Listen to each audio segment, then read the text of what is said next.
انا عايز اقول لكم يا ياي تعرفوا تقولوا يا ياي. ده بوتاجاز جليم جاز. اللي ما يعرفش جليم جاز ده مستورد، بيجي مستورد تقفيل برضو ايطالي مستورد. بيجي بازاز ظهريه ورا كده، في بدون طبعا ازاز ظهريه. إيه، سعره غالي جدا.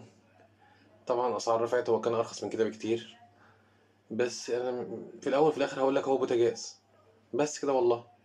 يعني اللي فيه ارفف محمله، في بينزل مروحه تبريد للمفاتيح، مروحه توزيع، مفتاح واحد للفرن، وهو نفس المفتاح برضه بتجيب الشواية. القديم كان بينزل مفتاحين، مفتاح ده تبريد، ستارة، في ستارة كمان جوه عشان السخونية ما تطلعش على المفاتيح تسخن. الشواية سيخ شواية، خزنة. ده موديل الجهاز برضه، اللي بيفكر يشتريه أو عايز يشتريه. وبكرة إن شاء الله هكلمكم برضه الإزاز برضه معانا بوتاجاز تاني جليم جاز برضه، بس بدين إزاز ظهرية.